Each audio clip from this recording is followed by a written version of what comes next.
The foghorn's busted again. Third time this month, and I keep telling myself I'll fix it properly, get the parts from Portland, do it right, but instead I'm out here with duct tape and WD-40 like always. Story of my life. Grampy used to say I had good enough written on my work boots, which wasn't exactly a compliment coming from a man who kept this lighthouse running through the blizzard of '78. My son Colm's up in the lantern room right now, probably reading one of those graphic novels he brought. Kid's supposed to be cleaning the Fresnel lens, but I can see him through the iron grating, just sitting there. 16 years old and still needs reminding about every damn task. But that's fine. That's normal teenage stuff, right? Better than what Deirdre said he was like back in Rockland. Better than the fights, the suspension, the whole mess that made me agree to this month-long rotation out here. Building character, the family court mediator called it. Forced quality time. I call it desperation. The radio's been weird all morning. Not broken weird, but content weird. WCSH keeps playing the emergency broadcast tone, then cutting to some garbled announcement about avoiding coastal areas and waterborne transmission. Probably another nor'easter warning. September on the Maine coast, you get those. Although this one sounds more panicked than usual.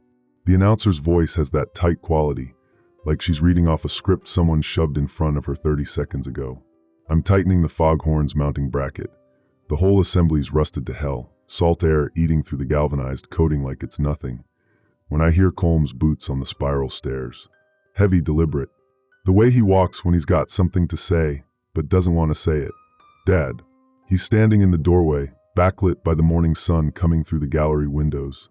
Got his mother's build, all rangy limbs and nervous energy. You need to see this. Foghorn's more important right now. Dad. Seriously. The urgency in his voice makes me put down the wrench. He's holding his phone up, though we barely get signal out here. One bar if you stand on the east side of the gallery and hold your tongue right. Thought your battery died yesterday, I say. I've been rationing it. Look. He's pulled up some news site, Fox or CNN, I can't tell which, and the headline's all caps. Outbreak spreads 2 coastal regions. Below it, there's shaky cell phone footage of what looks like a beach. Maybe Old Orchard, maybe Hampton, hard to tell. But there are people in the water, dozens of them, and they're not swimming right. They're moving like broken toys. Jerky. Wrong. It's everywhere, Colm says. Boston, Portland, Portsmouth. Started inland 3 days ago, but now it's hitting the coast. They're saying. He scrolls down reading. They're saying the infected can travel through water, that they're drawn to light sources. That's bullshit, I say automatically. But my hands have gone cold. Dad, look at the video. I look. Really look. The people in the water, if you can call them people, are moving toward a pier where a bunch of tourists are standing. Families.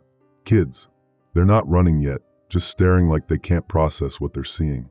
Then the first of those things reaches the pier ladder and starts climbing. Hands slapping wet wood, shoulders hunching forward with this awful mechanical determination. The video cuts off. That was shot 6 hours ago, Colm says. In Kennebunkport.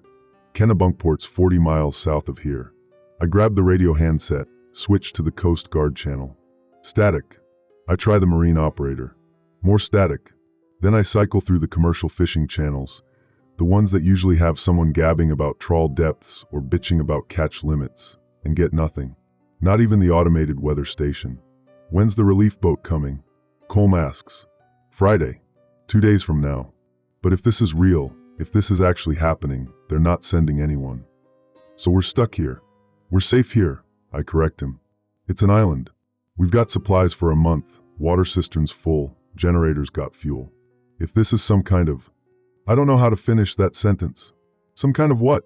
Outbreak? Pandemic? End of the world? Colm's looking at me with this expression I've seen before. The one that says he knows I'm full of shit, but he's going to let me pretend otherwise because that's easier than the alternative. It's the same look he gave me when I promised his mother and I would work things out. When I said the separation was temporary. When I swore I'd make it to his birthday last year and then didn't because the Melissa and needed her engine rebuilt and the owner was paying double time. Okay, he says. So we stay. What about the light? What about it? You said they're drawn to light sources. We've got a Fresnel lens up there that can be seen for 20 miles. I look up at the lantern room. The light's off now. We only run at dusk to dawn, Coast Guard regulations. But come sunset, that beam will be sweeping across the water like always. doing exactly what it's designed to do. Exactly what we're required to do. We keep the light on, I say. That's the job. That's why we're here. Even if it. Especially then. I'm surprised by how firm my voice sounds. People depend on that light. Ships, boats, anyone trying to navigate. We shut it down, we're killing people. What if we're drawing those things here? Then we deal with it. This is a lighthouse, Colm. It's built like a fortress. 3-foot thick granite walls, iron door, 80 feet of solid rock between us and the water. Nothing's getting in here. He doesn't look convinced. Hell, I'm not convinced. But Grampy's voice is in my head, talking about duty and tradition and the unbroken chain of lighthouse keepers stretching back to 1837. About how a light that goes dark is a betrayal of every sailor who ever trusted it. Of course, Grampy never had to deal with the dead coming back to life. I pick up the wrench, go back to the foghorn. My hands are shaking a little, so I squeeze the tool harder. Focus on the work. That's what you do when you're scared. You focus on what needs fixing, what needs doing, what you can control. Go finish the lens cleaning, I tell Colm. Then we'll inventory supplies, make sure we know exactly what we've got. After that, we'll secure anything that doesn't need to be secured already. Dad. After that, I continue. We'll figure out a watch rotation. 2 hours on, 2 hours off around the clock. We'll keep the radio monitoring, see if anyone broadcasts anything useful. And tonight, when it's time, we'll light the lamp. Same as always. This isn't the same as always. The job is.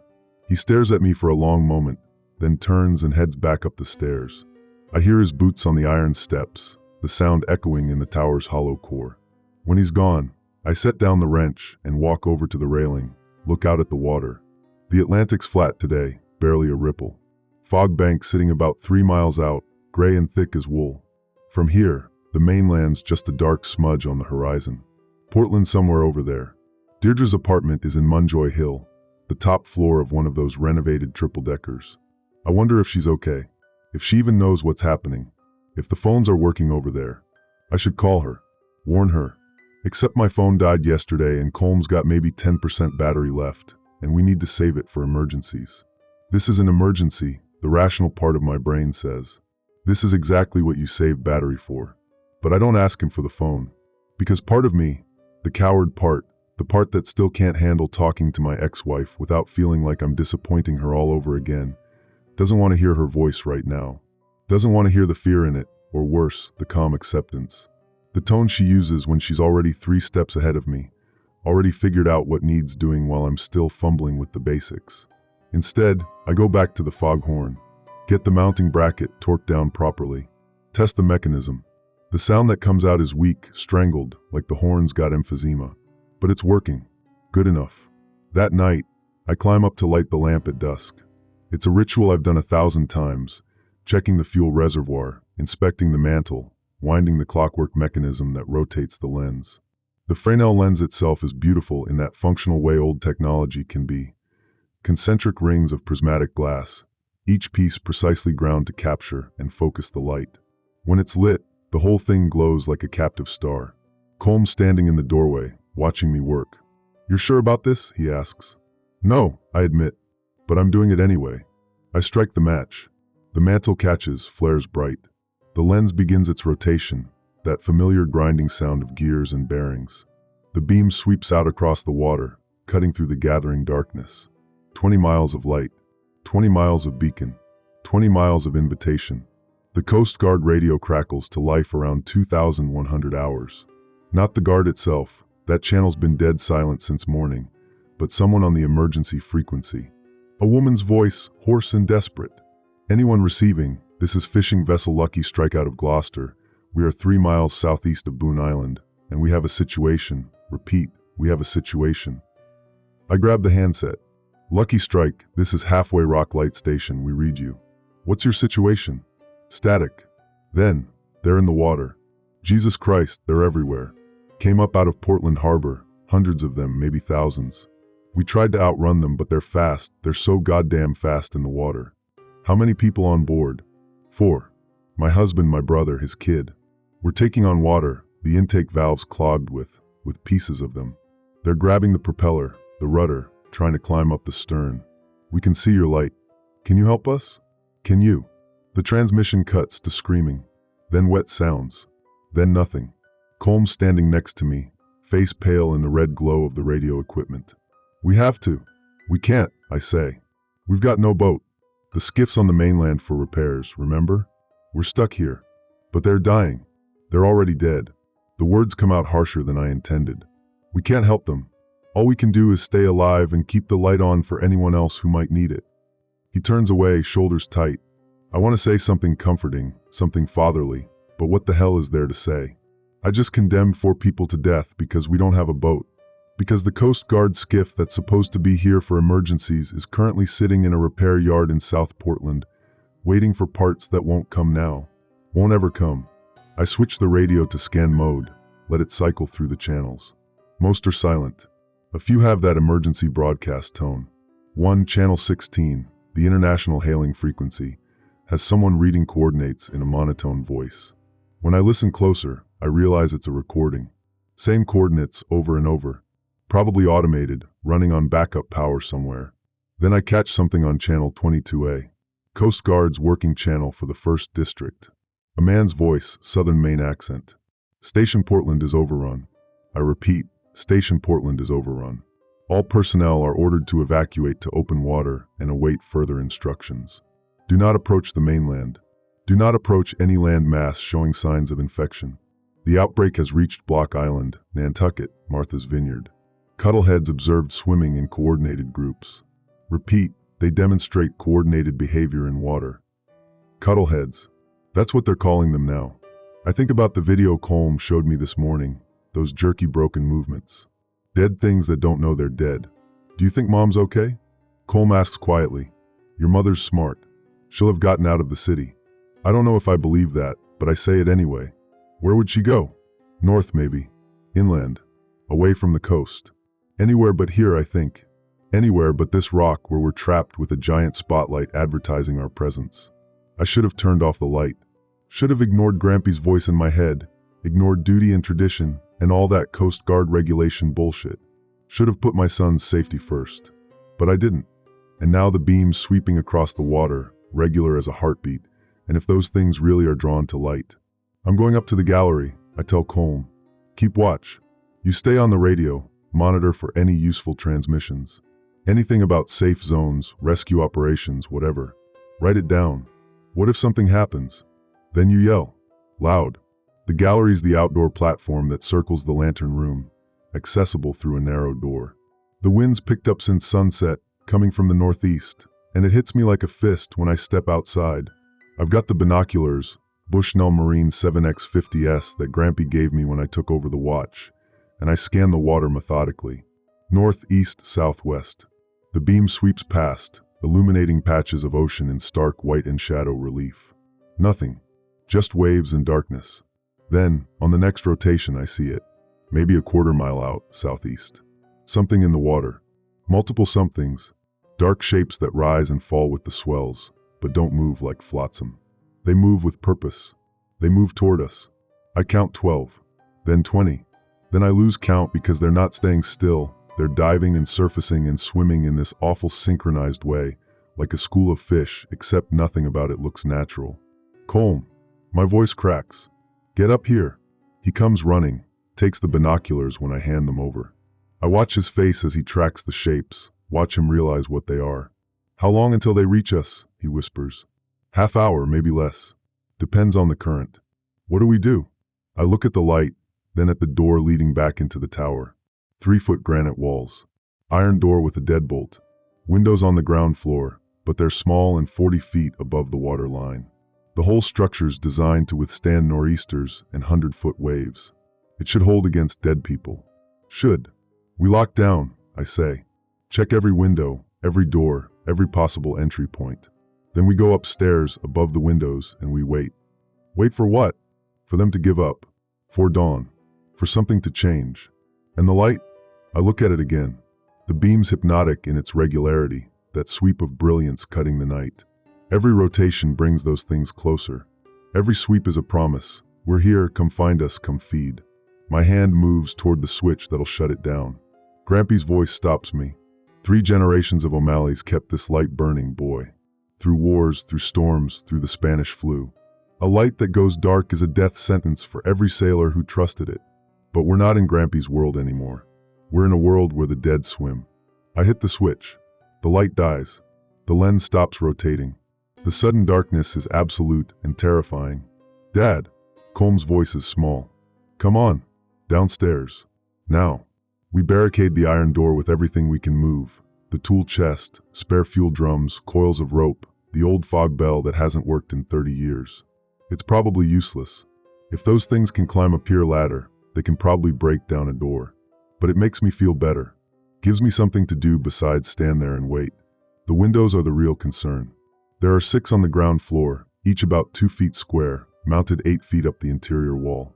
From outside, they're 40 feet above the water line, set into the granite and protected by iron bars. But if those things can climb, help me move the cots, I tell Colm. We drag them into the service room on the 2nd level, the space that used to be the keeper's quarters back when this place was manned full-time. It's cramped and smells like mildew, but there are no windows. Just stone walls and a single door we can lock. Then we wait. The first sounds come around midnight. Scraping, like fingernails on rock. Then something heavier, a thud, wet and meaty. Then more thuds. Dozens. Hundreds. Colm's gripping his pocket knife like it's a talisman. The blade's maybe 3 inches long. Wouldn't stop a determined raccoon, let alone whatever's outside. They're climbing, he whispers. The walls are smooth. They can't. Another thud closer. Then a crash. One of the ground floor windows shatters. I grab the flashlight, heavy maglite for D-cells, and move to the door. Crack it open just enough to see down the spiral stairs. The broken windows letting in moonlight and the sound of waves and something else. Breathing. Wet, ragged breathing that doesn't sound like it should come from anything living. An arm reaches through the window. Pale, waterlogged, fingers splayed. It gropes blindly, hitting the iron bars, and I realize the bars saved us. The window's broken, but the opening's too small, the bars too close together. The arm withdraws. Then the breathing gets louder. Multiple sources. They're all around the tower now, I realize. Surrounding it. Testing it. How many? Colm asks. Too many. We sit in the dark and listen to them try to get in. It goes on for hours. Sometimes they're quiet. Sometimes they throw themselves at the door with enough force to make the whole tower shudder. Once something starts climbing the outside of the lantern room. I can hear it on the iron gallery, scraping and thumping, but then there's a cry almost human and a splash. Either it fell or something pulled it down. Dawn comes eventually. Gray light through the crack under the door. The sounds fade. The breathing stops. By 0700, there's nothing but wind and waves. I open the door. The stairs are empty. I creep down to the ground floor, flashlight ready, and check the broken window. There's seaweed on the sill. And something else. A finger. Just lying there on the stone, pale and pruned like it's been in water too long. I don't touch it. Outside, through the intact windows, I can see them. Dozens of bodies floating in the water around the base of the tower. Some are moving barely. Most are just drifting. The dawn light shows them clearly. Gray skin, empty eyes, mouths hanging open. One of them's wearing a Coast Guard uniform. Another's got a Gloucester fisherman cap. Are they dead? Colm's behind me, voice shaking. I don't know. Maybe the sun does something to them. Or maybe they're just resting. Do we turn the light back on tonight? I look at the broken window, at the finger on the sill, at the bodies in the water that might or might not still be dangerous. Then I look at my son's face. 16 years old. Should be worrying about his driver's test and college applications, not whether the dead are going to eat him. No, I say. We keep it dark. We stay quiet. We wait for rescue. What if rescue doesn't come? Then we figure something else out. But I'm looking at our supplies as I say it. 3 weeks of food, maybe 4 if we ration. Water's fine, the cistern's full, and we've got the rain collection system. But fuel for the generator's going to run out. And then what? No power, no radio, no way to know what's happening on the mainland. Just us and the darkness, and whatever's waiting in the water. My phone's dead. Colm's phone is down to 3% battery. We've got no way to call for help even if there was anyone left to call. I think about Deirdre. Wonder if she made it out. Wonder if she even tried. Then I push the thought away and focus on what needs doing. Barricade the broken window. Inventory supplies. Make a plan. Same as always. Focus on the work. Even when the work might not matter anymore. It's been 4 days since we went dark. 4 days of rationing food and listening to the radio crackle with nothing but automated distress signals. 4 days of watching those things circle the tower like sharks, never quite leaving, never quite committing to another assault. The Coast Guard finally came through on the radio yesterday. Sort of. It was a recording, broadcast on loop. All lighthouse and navigation aid personnel are ordered to maintain automated systems and evacuate to designated safe zones. List of safe zones follows. The list was 3 locations, all inland, all at least 100 miles from here. Might as well be on the moon. Colm's getting quieter. He spends most of his time in the lantern room now, staring out at the water through the Fresnel lens like he's trying to see something out there. Hope, maybe. Or just an end to the waiting. This morning, he finally asks the question I've been dreading. What if we could get to the mainland? I'm working on the generator. It started making a grinding noise that probably means the cooling fan's going. And I don't look up. We don't have a boat. We could make something. A raft. Use the foghorn platform lumber, seal it with the roof tar, tie it together with rope. That's insane. More insane than staying here until we starve. I set down the wrench. Look at him properly. He's lost weight. We both have. The rationing's taking its toll even though we've still got 2 weeks of supplies left. But it's not the hunger that's showing in his face. It's the fear. The slow-building panic of a trapped animal. Those things are in the water, I say carefully. Between us and the mainland, we wouldn't make it 20 feet. There are fewer of them during the day. I counted. Yesterday afternoon, there were only 6 visible. That's the best chance we've had. 6 we could see. How many below the surface? I don't know. But I know we can't stay here forever. He's right. I know he's right. But I'm also thinking about that fishing vessel, the lucky strike, and the screaming that came over the radio. About the speed those things move in water. Let me think about it, I tell him. But I don't think about it. I avoid thinking about it, because thinking about it means acknowledging that we might die here. That this tower, this fortress that's protected 3 generations of O'Malley's, might become our tomb. That night, I dream about Deirdre. We're in the kitchen of our old house in Rockland, before the separation, before everything went to shit. She's making coffee, the good stuff, the Ethiopian blend she orders online, and telling me about something Colm did at school. Something funny. I can't remember what, but I remember the way she smiled, the way the morning light hit her hair. Then the dream changes. She's standing in water up to her waist, and the water's getting higher. She's calling my name, but I can't reach her. There's glass between us, thick, prismatic glass like the Fresnel lens, and no matter how hard I beat on it, it won't break. I wake up with Colm shaking my shoulder. Dad, the radio. It's not the Coast Guard recording this time. It's a live transmission. Male voice, calm and professional. Survivors at Halfway Rock Light, this is Salvage Vessel Morning Star. We're conducting rescue operations along the mid-coast. Can you confirm you're receiving this transmission? I grab the handset so fast I nearly drop it. Morning Star, this is Halfway Rock Keeper. We read you loud and clear. 2 souls on station, supplies running low. What's your position? We're currently off Monhegan Island, working our way north. Should reach your position in approximately 36 hours.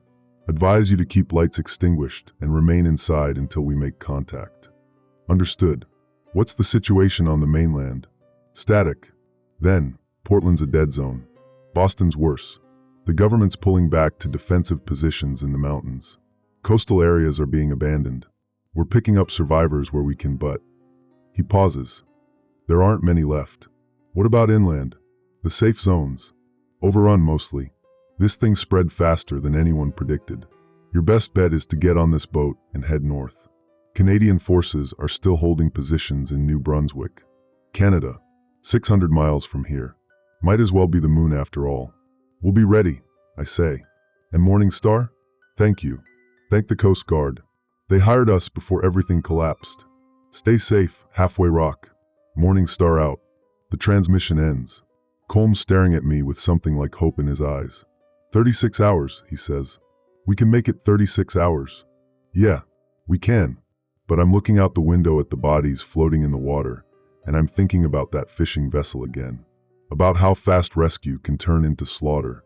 About how a boat full of people is just a buffet to these things. Still, it's hope. First we've had in 4 days. We spend the next day preparing, gathering everything portable that might be useful. Documents, tools, the emergency bag with flares and first aid supplies. I even grab Grampy's logbook, the one that goes back to 1952. Not because it's useful, but because leaving it behind feels like abandoning family. Colm packs his stuff in silence. The graphic novels stay behind. He takes his phone, dead as it is. Takes the picture of his mother he keeps in his wallet. Takes nothing else. That night, we hear the engines. Not the Morning Star. The sound's coming from the west, not the south. And it's multiple engines. Big ones. I grab the binoculars, scan the darkness. There, running lights. 3 vessels, military gray, moving fast. Coast Guard cutters, maybe, or Navy patrol boats.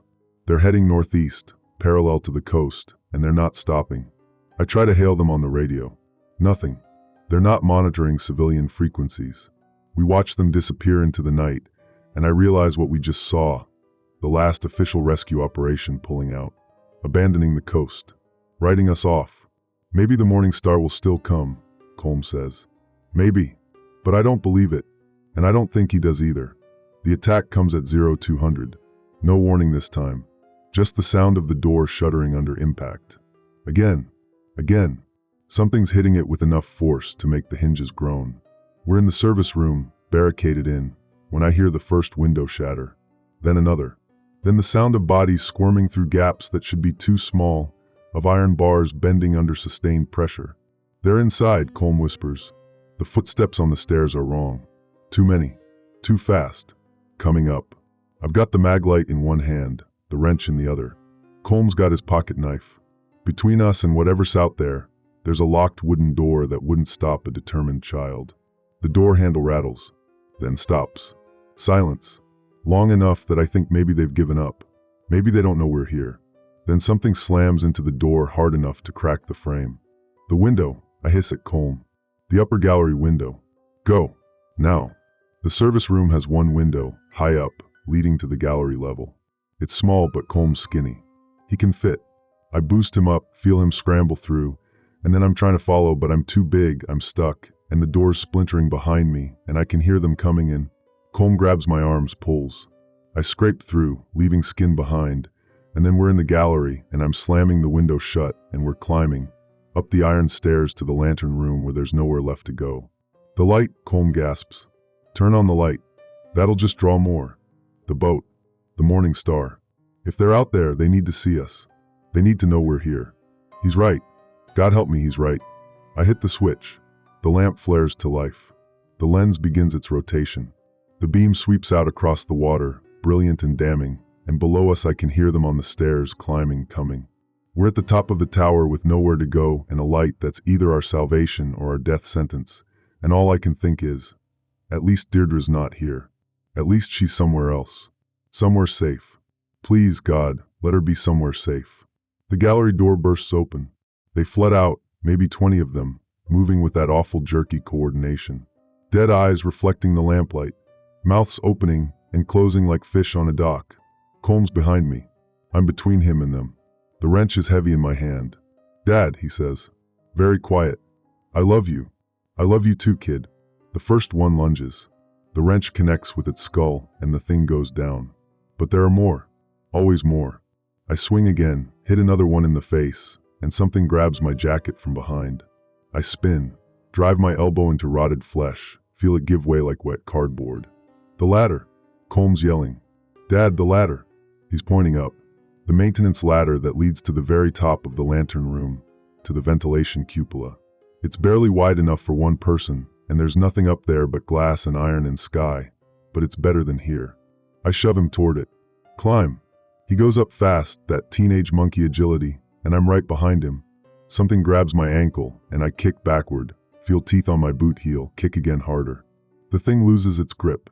I'm climbing, and behind me they're on the ladder too, 3 or 4 of them, and the metal's bending under the combined weight. We burst out onto the cupola platform. It's maybe 4 feet square, open to the sky, surrounded by a low iron railing. The beam from the Fresnel lens sweeps past us every 30 seconds, regular as breathing, illuminating the nightmare below.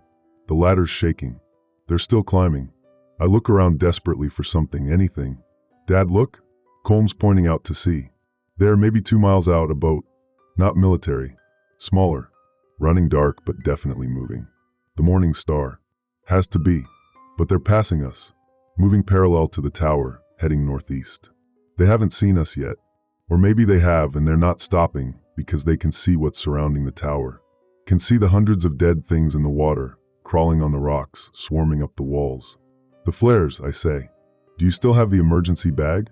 I left it in the service room. Of course he did. Because we were running for our lives. Because I told him to move, not to grab supplies.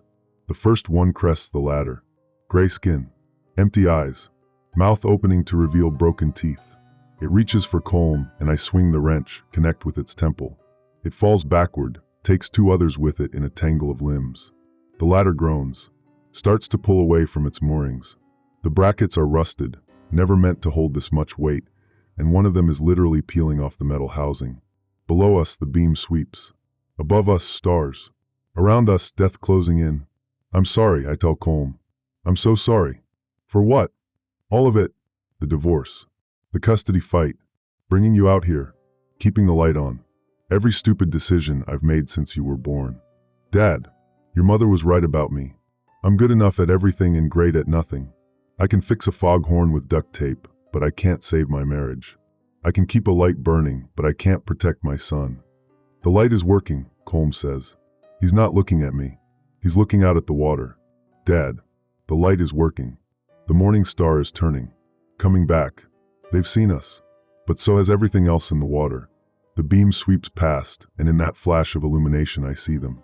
Hundreds, maybe thousands, rising from the water like a tide of corpses, all converging on the tower, all drawn to the light.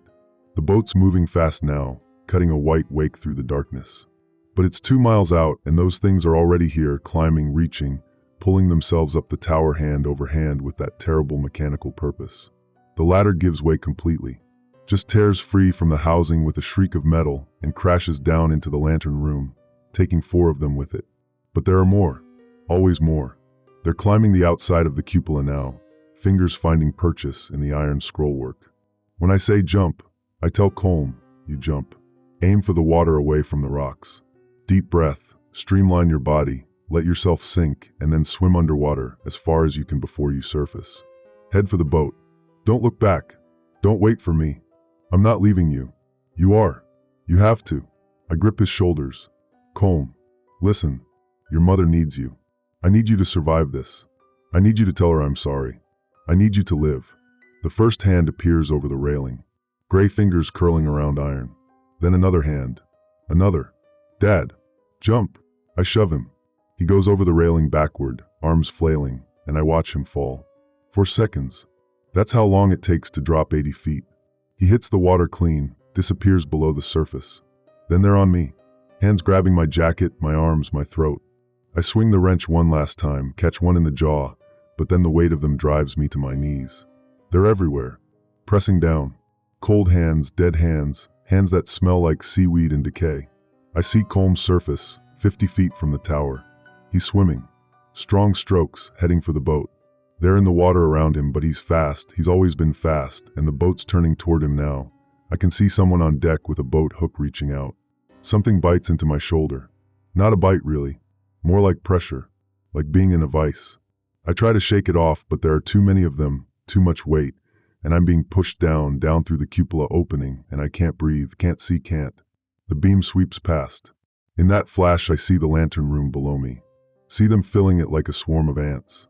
See the Fresnel lens still turning, still broadcasting our position, still doing exactly what it's designed to do.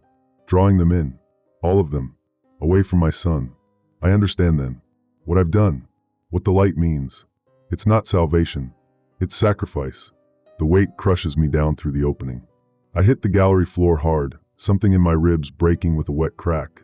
They're on top of me, around me, and I can't tell where they end and I begin. Cold hands holding me down. Dead faces pressing close. Through the iron grating, I can see the water. Can see Colm reaching the boat. Can see them pulling him up, out, safe. That's enough. That's all I needed to see. The light sweeps past one more time. Then darkness. I'm not dead. That's the first thing I realize when consciousness comes back. I should be. I want to be. But I'm not. The second thing I realize is that I can't move. My body doesn't respond. Arms, legs, nothing. Just locked. Frozen. The third thing is that I'm somewhere else. Not the lantern room. Somewhere lower. The service room, maybe, or the ground floor. Hard to tell. Everything's dark and my head won't turn, won't let me look around properly. Time passes. I don't know how much. The darkness isn't complete. There's a window somewhere letting in gray light that might be dawn or might be dusk. I can hear the ocean. Can hear movement. Wet, dragging sounds. Breathing that isn't breathing.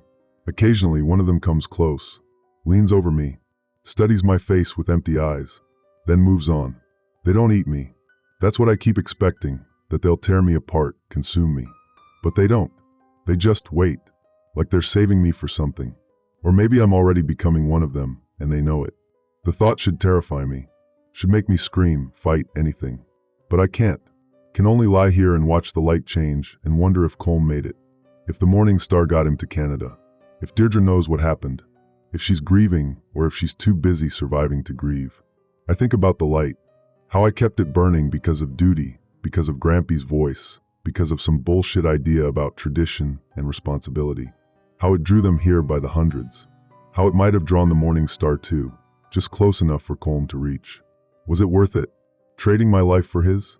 Yeah, it was. But I wish I'd told him that. Wish I'd said more than just jump. Wish I'd told him he was the best thing I ever did, the only thing I got completely right. Wish I'd told him he was better than me, in every way that mattered. The gray light brightens. Morning then. How many mornings have passed? 1, 2. I've lost track. There's noise outside. Different noise. Engine noise. Voices. Human voices. Towers still standing. Jesus, look at them. Must be 500 on the rocks alone. Anyone alive in there? Orders are to check and extract survivors, not engage unless necessary. The Coast Guard. Or military. Someone official. Someone still fighting. I try to call out. Try to make any sound at all. My mouth won't open. My throat won't work. I'm a prisoner in my own body, listening to rescue arrive too late. Footsteps on the stairs. Multiple people. Boots heavy. One of them says, clear the ground floor. Watch for movement. They're in the service room now. I can hear them through the wall, maybe 10 feet away. So close. Got one here. Still fresh. Probably happened last night. Check for bites. Neck's torn up pretty bad. Shoulder too. Then he's infected. Protocol says. Wait. He's breathing. Pupils are responsive. A flashlight in my face. Blinding. I try to blink, but my eyelids won't cooperate properly. He's in transition, someone says. Clinical voice. Detached. Could be another hour, could be another day. But he'll turn. So what do we do? Silence. Long enough that I know what they're thinking. What protocol says. Bullet to the brain. Quick and clean. Check his pockets. See if there's ID. Hands rifling through my jacket. Finding my wallet. Finding the picture inside. The one of Colm and me at his 8th birthday party. Both of us grinning like idiots back when things were simple. Patrick O'Malley. Lighthouse keeper. Shit, this is his kid. Same eyes. The kid who got picked up by the morning star yesterday? Yeah. Captain said the kid was screaming about his father still being in the tower. We told him it was too late, that nobody survives that kind of swarm. But here he is. More silence. We can't take him, the first voice says. You know the rules. Anyone in transition is a threat. We put him down or we leave him. He saved his kid. Kept the light on so the morning star could find them. Drew the swarm to himself. That doesn't change what he is now. I want to tell them it's okay. That I understand. That they should do it, should end this before I become something that might hurt someone. But my voice is gone, my agency is gone. Everything that makes me human is draining away like water through a sieve. Log it, the second voice says finally. Patrick O'Malley, deceased. Time of death, mark it as 24 hours ago. We never found a body. That's not protocol. Fuck protocol. The man's a hero. We give him that much. Footsteps retreating. The door closing. The sound of engines starting up outside, moving away. They left me here. In the tower. Still alive. Still aware. Still changing. The paralysis is fading now. I can move my fingers. Can turn my head slightly. The sunrise is coming through the broken window, painting everything gold and red, and I can see them outside. The others. The ones who attacked us. They're just floating in the water now, unmoving. Like they're resting. Recharging. Waiting for night. I don't want to be one of them. Don't want to become that thing that Colm saw in his nightmares, that his mother will imagine when she thinks about what happened to me. Don't want to spend eternity as a dead thing in the water, mindless and hungry. But I don't think I get a choice anymore. The sun's fully up now. The paralysis is gone. I can stand, can walk. My shoulder throbs where they bit me, but it's a distant pain, like it's happening to someone else's body. I climb the stairs. Each step feels strange, like I'm remembering how to do it rather than just doing it. Like I'm operating on muscle memory that's already starting to fade. The lantern room is trashed. Glass everywhere. Blood, mine I think, on the floor. The Fresnel lens is cracked but still intact, still perched in its housing like a broken jewel. I walk out onto the gallery. The wind hits me, but I barely feel it. The cold doesn't register. Nothing registers except the pull. The water. There's something about the water. It calls to me, not with sound exactly. Just pulls. Like gravity but horizontal. Like a magnet drawing iron filings. I look north. Toward Canada. Toward where Colm is. Where he's safe.